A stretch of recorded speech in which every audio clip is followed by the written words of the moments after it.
Good morning, and welcome to the 4th Annual Dr. Rosalind Terborg Penn Women's History Month Convocation in celebration of National Women's History Month at Morgan State University, where we set aside time during the month of March to acknowledge the contributions of women. My name is Dr. Ida Jones, and I'll be presiding for you this morning.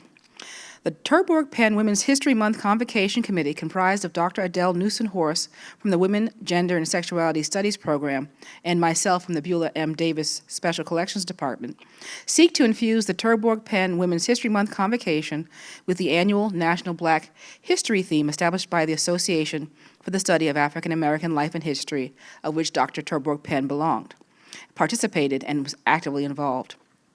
I'd like to give special thanks to our AV team of Henry, Malik, Dexter, Thomas, and Luther, and Miss Dawn Scruggs from here in the Student Service Center. The program will be as follows: a recording of Lift Every Voice and Sing with Dr. Eric Conway and the Morgan State Choir, followed by a history of the Terborg Penn Convocation Month by Miss Daria Sanar, occasion by Miss Jennifer Uma Zenwa, an introduction of our speaker by Miss Rolisha Martin. Our keynote address will be Dr. Camilla Alexander, and our closing remarks will be by Dr. Phyllis Keys, followed by the Alma Mater by Dr. Conway and the Morgan State University Choir. We will now have Lift Every Voice and Sing. Thank you.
Bless our feet, straight from the places on God where we met thee.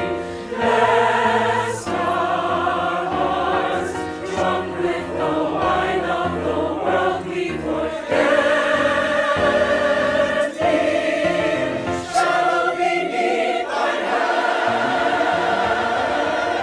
may we forever stand. True to our God,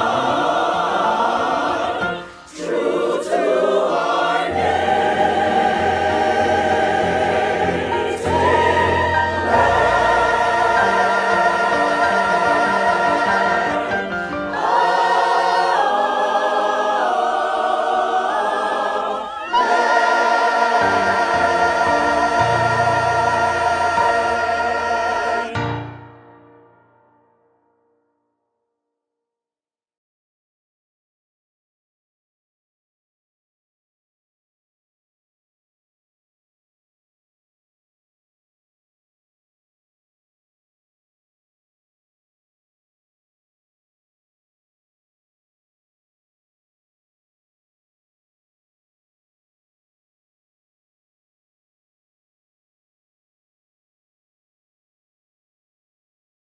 Good morning, everyone. My name is Dara Sinar, and I'm here today at this convocation to share a bit of history with you.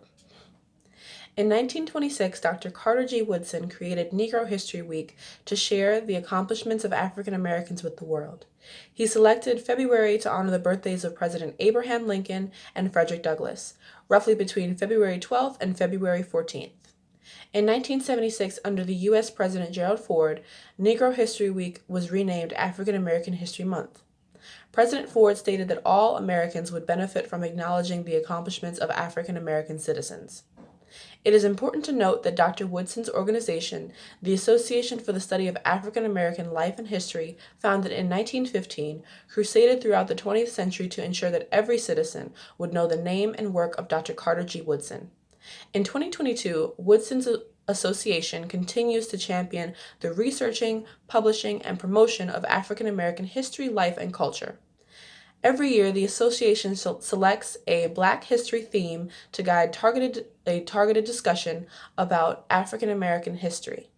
The 2022 Black history theme is African American Health and Wellness. Morgan scholars contribute to the annual activities of the association, as did our legacy faculty such as Dr. Rosalind Terborg Penn.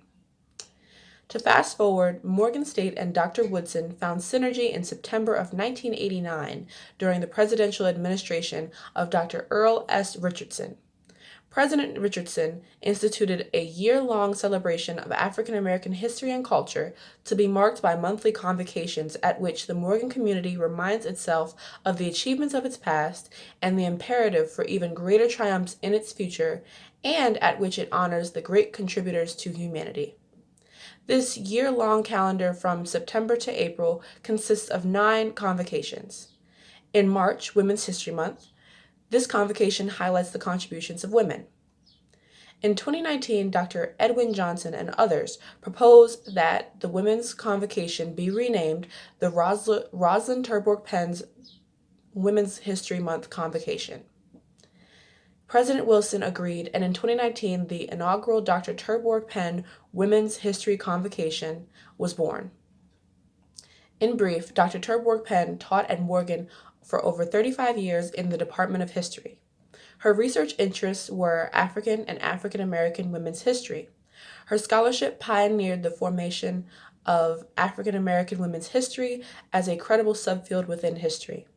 Thus, this convocation seeks to honor the legacy and gender-focused scholarship innovated by Dr. Terborg Penn, as well as the importance of celebrating African American history and culture as envisioned by President Richardson. In 2022, there is a special addition to our celebration, the bicentennial birthday of freedom fighter, suffragist, and humanitarian Harriet Ross Tubman. Using the life of Harriet Tubman, the gendered scholarship of Dr. Terborg Penn, the 2022 National Black History theme on health and wellness, our keynote speaker, Dr. Alexander, will explore the effects of gender-based violence on African American women's health and wellness. In closing, Morgan's trailblazing initiative in establishing this year-round celebration comes at a propitious moment in the university's history at a time when the student body, with the fervor and the enthusiasm of the students of the 60s and 70s, reaching out for self-knowledge and self-identity, has urged the university to teach it more about itself. The university has responded admirably.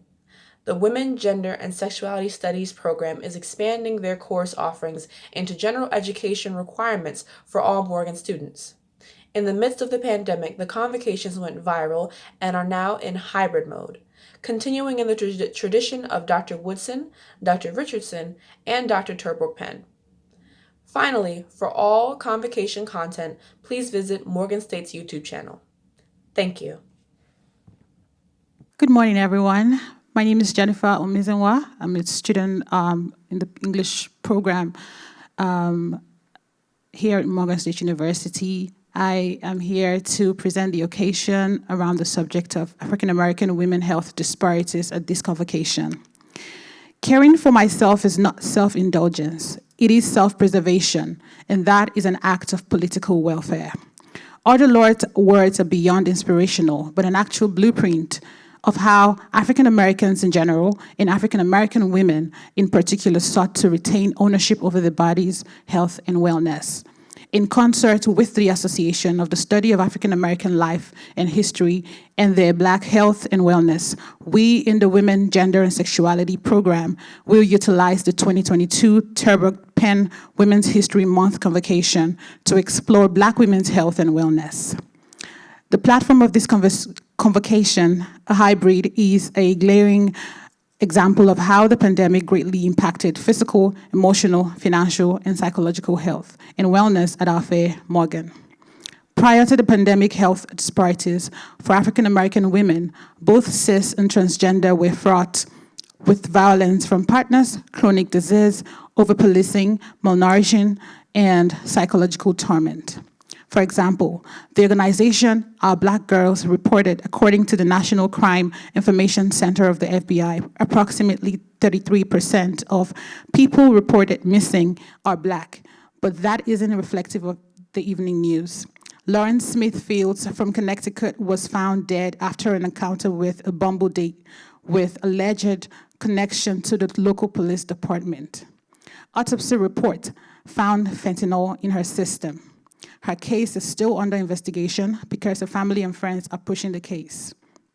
In terms of maternal health disparities, African American women are experiencing an uptick in distressed pregnancies. The Center Disease Control reported Black women are 3 times more likely to die from a pregnancy-related cause than white women. Multiple factors contribute to these disparities, such as variation in quality health care, underlying chronic conditions, structural racism, and implicit bias.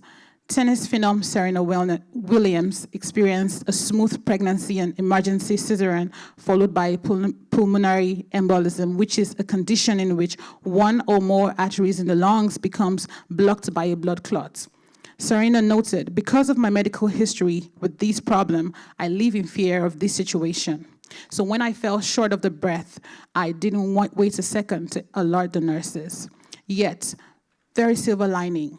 The agency of African American women to care for themselves.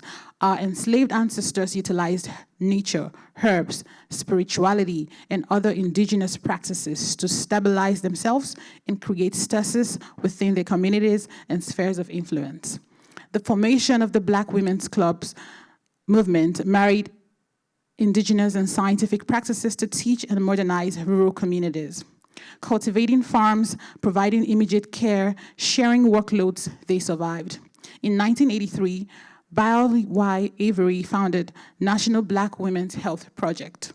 The lasting legacy of that conference and the organization that sprung from it is due to the empowerment of countless Black women. In 2022, renamed the Black Women's Health Imperative. The imperative instituted aggressive national programs in health policy, education, research, knowledge, and leadership development and communications to save and extend the lives of Black women. Today, in 2022, at this hybrid Terborg Penn Women's History Month convocation, our keynote speaker, Dr. Alexander, will share from her trailblazing research on African American women's health in Baltimore. Dr. Alexander's work continues the tradition of African American women's agency for contemporary and future generations. Thank you.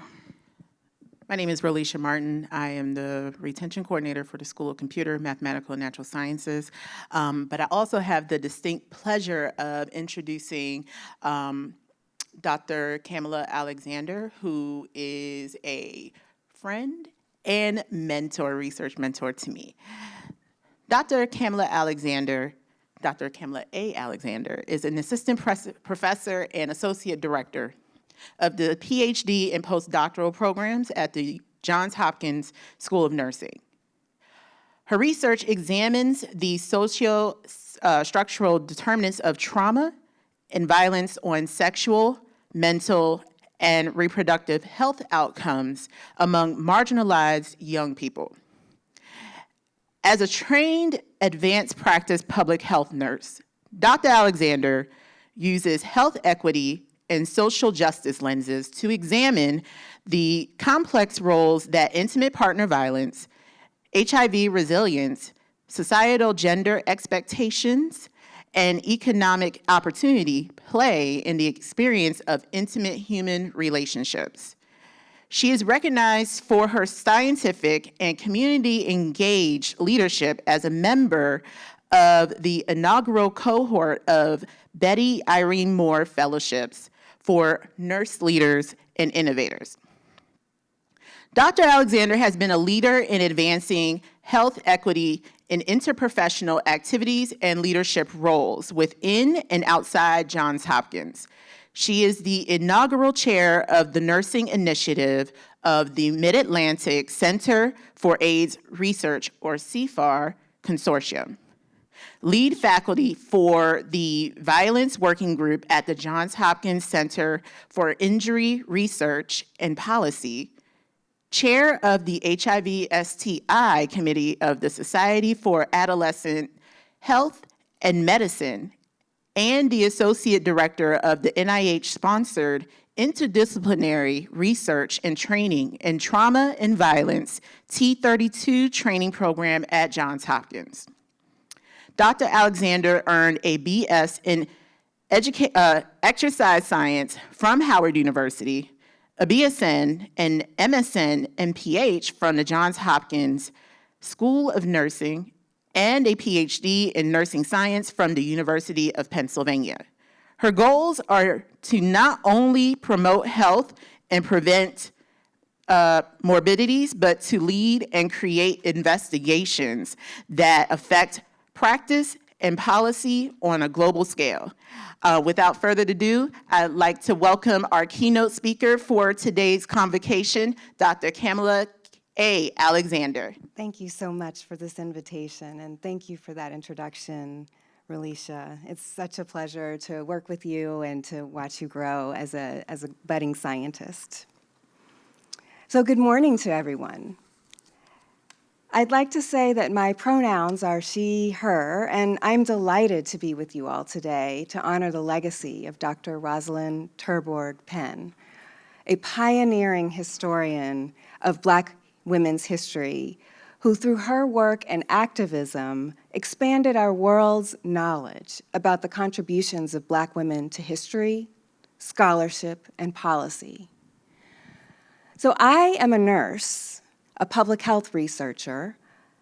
I'm also a parent, a spouse, and I'm an unapologetically Black woman. I wake up every single day excited about research and teaching that aims to eliminate all kinds of violence, particularly intimate partner and sexual violence, as well as reproductive coercion, that is so common to the experiences of Black women in our communities.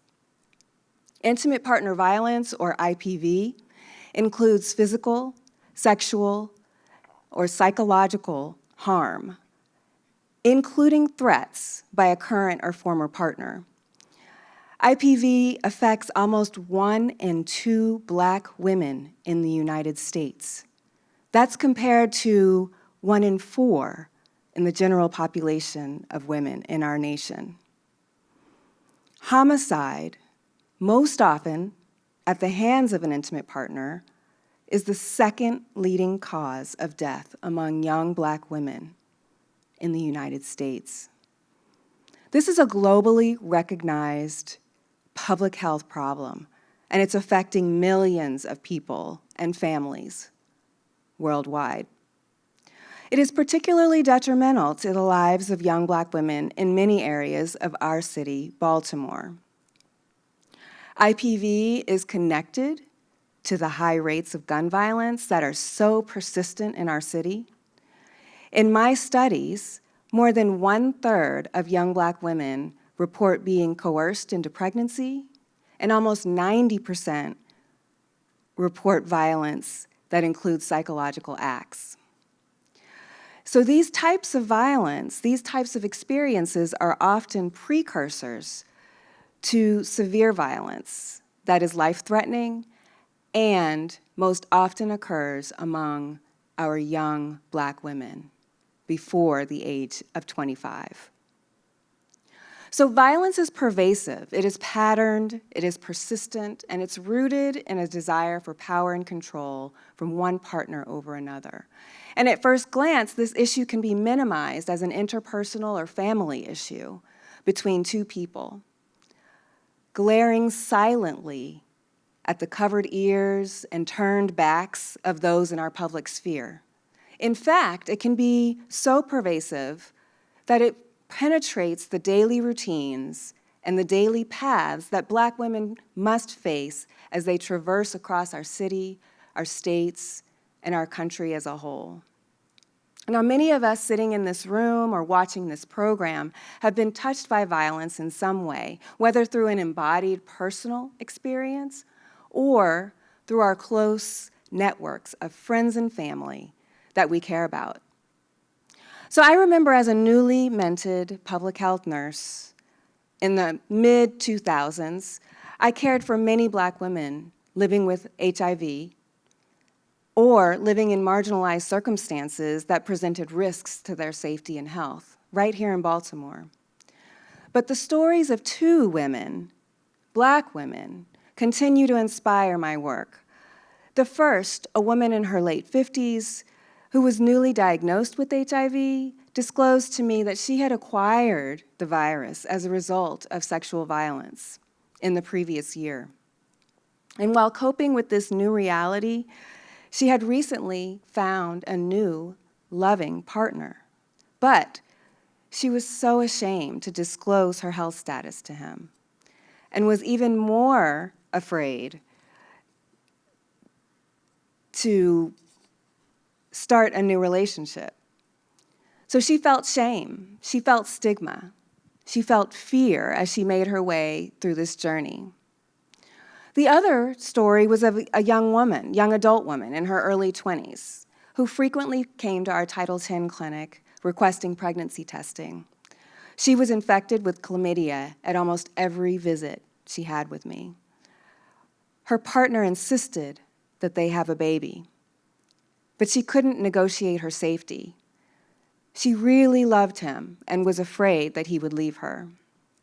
And while these stories and many countless others ignited a desire for me to understand the effects of trauma and violence on the lives of Black women, as a clinician, I knew I was simply getting a snapshot into their lives. The fact that these women felt welcome in the carefully curated environment that me and my colleagues had created in that clinic, they expressed a desire to discuss deeply personal experiences, and this was humbling for me. But it also made me wonder how the places that were in their daily routines and daily paths, such as their homes, their workplaces, their friendships, how that gave them support or hindered their protection from the violence that they had encountered. In her 2017 essay titled On Violence, Intersectionality, and Transversal Politics, Patricia Hill Collins posits that an examination of violence experienced by Black women is an entry point to understand how domination is organized across multiple systems of power. Now, systems of power often operate within geographic boundaries. We can think about one aspect of geographies as the physical locations or spaces in which Black women experienced violence. So, for example, research demonstrates that certain neighborhood characteristics heighten incidence of IPV and are often clustered in tightly bounded communities where fewer resources exist. Research has also shown that IPV-related healthcare resources and services are geographically concentrated due to institutional processes such as zoning laws, financial drivers that designate services to areas based on profit rather than public health need, political drivers that allocate resources to areas that are deemed preferable to local leadership. There's also social processes that are historical and deeply rooted in our communities, such as residential segregation, that give rise to the incidence of IPV in our communities. So this geographic spacing can severely alter the ways in which women interact with members of their communities. It can also severely change the way that they seek help from formal institutions. It can also reinforce isolation that many Black women face when experiencing violence inside of their homes. But there's another aspect of geographies that we don't really talk too much about and is not in the research as much. We call that place, or where women, Black women, derive meanings from the physical spaces in which they are. Place is where social norms are cultivated, they're reinforced, and sometimes resisted by Black women survivors. For example, in some of my more recent research with young Black women queer survivors of violence, the burdens of carrying multiple marginalized identities have changed the meanings of places such as churches in our communities, their workplaces, because their sense of belonging was disrupted.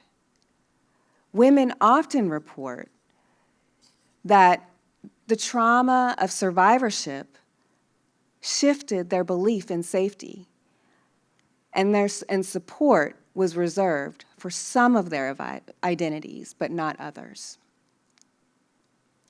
Renowned social theorist Katherine Mckittrick describes multiple ways that Black women actively negotiate these geographies, both space and place, and that those negotiations are grounded in a legacy of violence.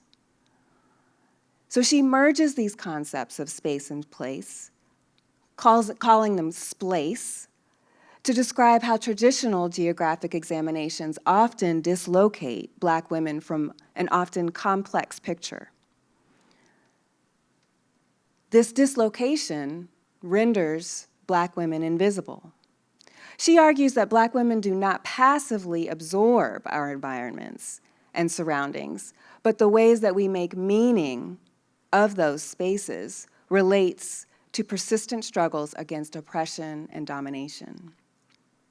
She makes poignant arguments in her book, Demonic Grounds, against oppression and domination, about strategic invisibility of Black pain and resistance, commodification, Black performativity, as a result of multiple years of witnessing and experiencing violence. Now, in the public health world, researchers have illuminated that Black women survivors are resilient, and they're resilient from these struggles through accounts that, and conceptualize them as sources of strength. Many Black women draw safety from building and nurturing networks of people that care about them. They talk about engaging in self-care to foster well-being, bolstering their economic sufficiency by furthering their education and developing new skills for employment. They also discuss accessing formal resources for support in their communities. So what do we need to do to support Black women survivors of violence? Well, I think that promoting SPLACE, this idea of ensuring that geographic locations are welcoming and that women, Black women, can find meaning and a sense of belonging in those places could be a first step. And we know that Black women are magic. Black women lead. Black women rock. And we have historical models in, for example, Dr. Terborg Penn, who pushed the boundaries of the geographies of Black women through her foundational texts, her innovative activism, and mentorship of multiple generations of Black women historians. She challenged the received historical view of Black women's invisibility. Dr. Terborg Penn was a SPLACE creator. This Women's History Month theme of providing healing, promoting hope, should motivate the urgent need that we have as a society to create SPLACEs for Black women survivors of intimate partner violence. The core of our safety and well-being rests on the expansion of Black women's geographies to find, cultivate, and celebrate where we belong.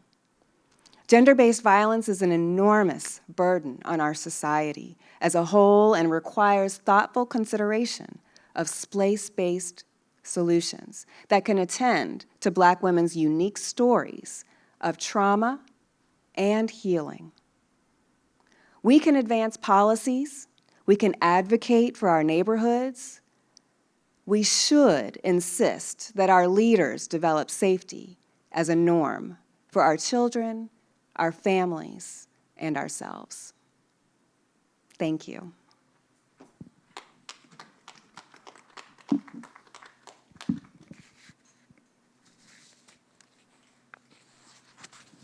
Thank you so very much, Dr. Alexander. We now have a chance for questions from the audience, and I will gladly start it off. If anyone else is interested, they can get in line behind me. But I would like to thank you for your conversation about the idea of SPLACE and geography. So when you look at the demographic you've studied, how does this 25 to 15 young women, do they factor into this community of your study as well?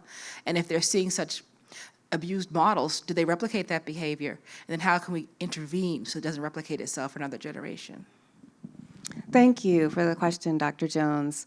Yes, so we do know that many of the violent experiences that Black women experience do occur before the ages of 25. And so what is occurring, unfortunately, in our society and our communities are models of unhealthy behaviors, unhealthy relationships. And so there have certainly been movements in violence prevention.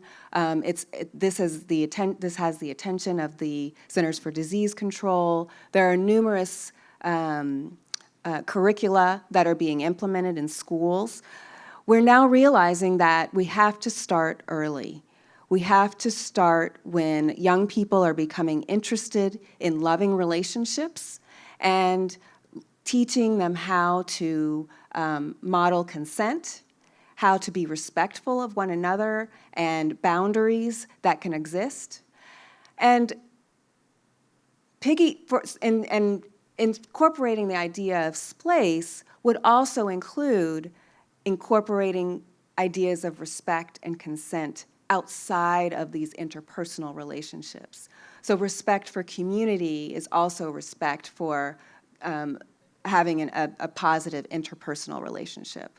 Healthy relationships with a manager or employer or person that's outside of your family but is an influential person in your life can also model how to be helpful and healthy in a relationship that will be long-lasting.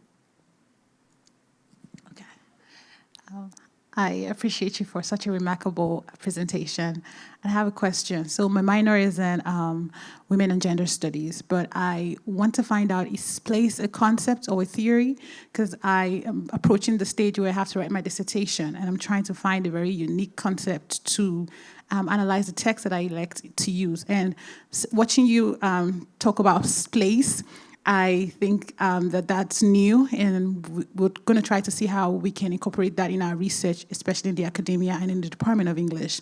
I just want to find out, because I know that gender-based domestic violence is a global issue, and especially amongst Africana women, aside African-American women, also that concept can be translated in other texts for women in the diaspora, Africana women in the diaspora. So I just want to find out, is there a developed document that I can refer to, and also encourage my classmates to do so too? Thank you for the question. So I would encourage you to check out the subfield of Black geographies. So there are many emerging scholars who are analyzing how geography, or how Black individuals are living in and disrupting what traditional geographies are. But Katherine Mckittrick is the social theorist and geographer. Her 2006 book is called Demonic Grounds, The Cartographies of Struggle, and I would urge you to probably start there. And then she has a new book that's called Dear Science, which is more essays. But I think from there you'll start seeing quite a bit of citations of other scholars that have been looking at this concept. And one last question before we close. Looking at Larry Brown's work, The Black Butterfly, and you being a public health nurse, it sounds very much you can overlay gender to his ideas of these black wings in this white L. Could you explain a bit about that? Are you looking to work or collaborate with him? Because Baltimore is kind of one of the last black cities besides Chicago. And so as a result, there's actually some kind of measured attack on these urban spaces and kind of imploding. So could you give us any insight about how gender should be factored into Dr. Brown's theory on the black butterfly? Wow, that's a really interesting thought. And I had not, so as I've been conducting this study, I have been using, Dr. Brown's work as kind of a foundational way of understanding how women are talking about how they move around the city. But I hadn't thought about actually collaborating with him. But I do think it's a very interesting way to think about how to overlay what he's already started and kind of expand his thoughts about that concept. I also am interested in multiple marginalized identities. So I think while gender is certainly an entree to looking at how spaces and places are disruptive and can be analyzed in different ways. Queerness or being LGBTQ also has a really important and way of analysis that can assist us to understand how people are really kind of showing up in places that we are living. Good morning. I'm Phyllis Keys from the Office of the Provost. I'm the Interim Associate Vice President for Academic Affairs, and I would like to make a presentation to Dr. Alexander for her speaking today. On behalf of Women, Gender, and Sexuality Studies at Morgan State University, we proudly recognize Dr. Camilla A. Alexander for presenting the keynote address at the March 24, 2022 Terborg Penn Women's History Month Convocation. Thank you, Dr. Alexander. Thank you so much.